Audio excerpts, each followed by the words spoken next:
নমস্কার, সুভদ্রার রান্নাঘরে আমার সকল দর্শক বন্ধুকে জানাই স্বাগত। আমি শিউলি।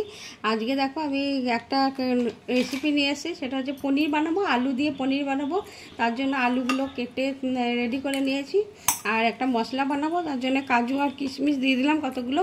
আর তোমার দেব টমেটো আর আদা আর কাঁচা লঙ্কা, এগুলো একসাথে আমি পেস্ট করে নিয়ে চলে আসছি।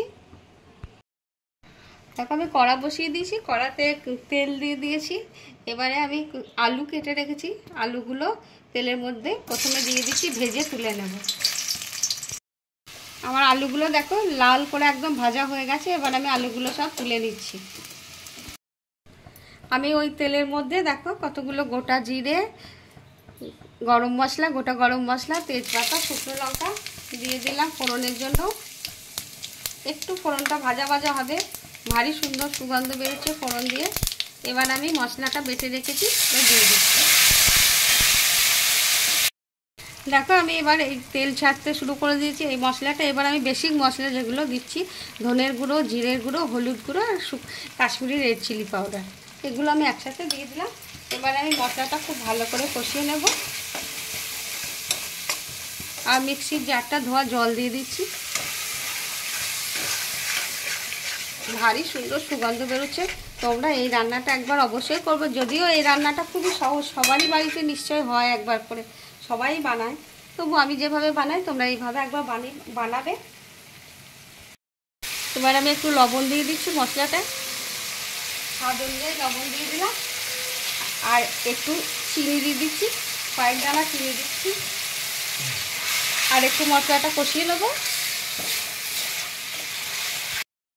দেখো আমার মশলাটা কষানো হয়ে গেছে, একদম পুরো তেল ছাড়তে শুরু করে দিয়েছে, সমস্ত তেলগুলো উপরে ভেসে উঠেছে আর শুকনো হয়ে গেছে। এবার আমি আলুটা দিয়ে দিচ্ছি। আলুটা দিয়ে আমি ভালো করে কষিয়ে নেব। আর পনিরটা দেখো আমার ঘরে বানানো পনির, তোমরা তো জানো আমি সবসময় ঘরেতে পনির বানাই। পনিরটা সেজন্য আমি ভাজিনি, আগে আলুটা কষিয়ে নেবো আর একটু, তারপরে পনিরটা দিয়ে দেবো।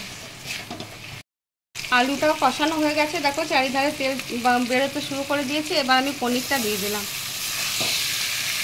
এবার আমি জল দিয়ে দেব, উষ্ণ গরম জল আমি দিয়ে দিচ্ছি।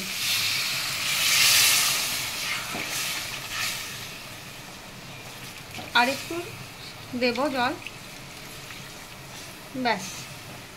আলুটা এবার সিদ্ধ হবে চাপা দিয়ে। এবার আমি চাপাটা খুলছি। মধ্যেখানে একবার দেখেছি, বুঝেছো, তখন কিন্তু হয়নি, আলুগুলো তখন সিদ্ধ হয়নি। এবারে নিশ্চয়ই আলুগুলো সিদ্ধ হয়ে গেছে। হ্যাঁ, এই যে আলুগুলো সিদ্ধ হয়ে গেছে একদম সুন্দরভাবে। এবার আমি নামাবো। তার আগে দেখো একটুখানি আমার হোমমেড গরম মশলা গুঁড়ো আমি দিয়ে দিচ্ছি উপর থেকে ছড়িয়ে। আর একটা জিনিস তোমাদের দেখাই, এই যে দেখো একটু আমার এই কড়াটা দেখো, এটা হচ্ছে ঘি। আমি ঘরে ঘি বানাই, তোমাদের বলেছিলাম। দেখো সেই ঘি কেমন কালার দেখেছো, একদম সর্ষের তেলের মতন কালার। যাই হোক, তো আমি একটু ঘি ওপর থেকে ছড়িয়ে দিচ্ছি। ঘরের ঘি কেমন যা সুগন্ধ তোমাদের কি বলবো।